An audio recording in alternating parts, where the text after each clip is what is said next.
महाराष्ट्राबाहेर या पटक पटक के मारेंगे भाजपचे खासदार निशिकांत दुबेंची ठाकरे बंधूंना धमकी। तर लकडबग्गा दुबेंना भाषिकवाद लावू नये, उद्धव ठाकरेंचा पलटवार। भाजप मेलाय म्हणून त्यांनी ऊर बडवायला दुसऱ्या पक्षातून ऊर बडवे घेतले आहेत। उद्धव ठाकरेंचा फडणवीसांवर हल्ला बोल, तर आम्ही भाऊ एकत्र आल्यानं भाजपचा जळफळाट होत असल्याचीही टीका।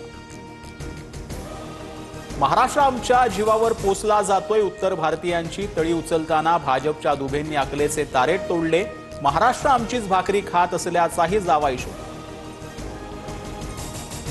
महाराष्ट्र भाजपाकडून खासदार निशिकांत दुबेंना घरचा आहेर, मराठी माणूस कुणाच्या तुकड्यावर जगत नाही, मराठी माणसाच्या कर्तबगारीवर आणि योगदानावर प्रश्न करू नये, शेलारांचं दुबेंना प्रत्युत्तर।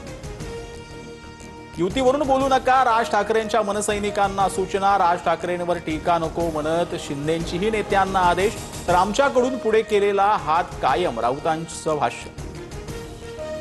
मनसे नेते जावेद शेख यांच्या मुलाच्या रस्त्यावर दारू पिऊन धिंगाणा, भरधाव कार चालवत राहील शेखची सोशल मीडिया इन्फ्लुएन्सर राजश्री मोरेच्या गाडीला धडक, अर्धनग्न अवस्थेत शिवीगाळ, पोलिसांनाही दमदाटी।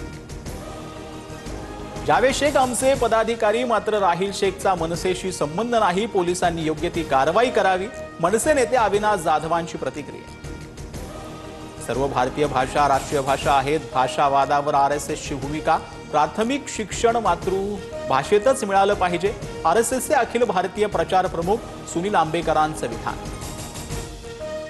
भाजपच्या त्रिभाषा सूत्राला आरएसएसचा विरोध, मग फडणवीस मराठी माणसावरती हिंदीची सक्ती का करत आहेत, संजय राऊतांचं ट्विट करत मुख्यमंत्री फडणवीसांवर निशाणा। सासवड एसटी स्टँडवर वारकऱ्यांसाठी आज सीएनजी भरण्यासाठी 100 ते 120 एसटी बसेस 9 तासांपासून थांबल्याची माहिती, पोलिसांकडून वारकऱ्यांची समजूत काढण्याचा प्रयत्न। ठाकरे सेनेच्या राजन विचारेंचं प्रताप सरनाईकांना खरमरीत पत्र, शिवसेनेत मोठे झालात, गद्दारी करून निष्ठा दाखवलीत, मराठी माणसं तुम्हाला गांडुळासारखं चिरडतील, ठाकरे बंधूंवरून शिंदेंना लिहिलेल्या पत्राचा घेतला समाचार। व्यापारी संघटनेनं काढलेल्या मोर्चाला मनसे उत्तर देणार, परवानगी नसताना उद्या मनसेचा मीरा भाईंदरमध्ये मोर्चा, पोलिसांकडून रूट मार्च काढत मोर्चा सहभागी न होण्याचं नागरिकांना आवाहन, जमावबंदी लागू।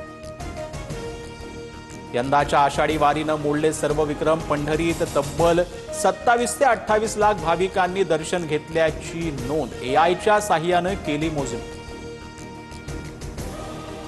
गोदा घाटावर पुराच्या पाण्यात आरती, गंगापूर धरणातील वाढत्या विसर्गामुळे गोदावरी नदीच्या पाणी पातळीत मोठी वाढ, रामकुंड आणि गोदाघाट परिसरातील मंदिरांना पाण्याचा वेढा कायम।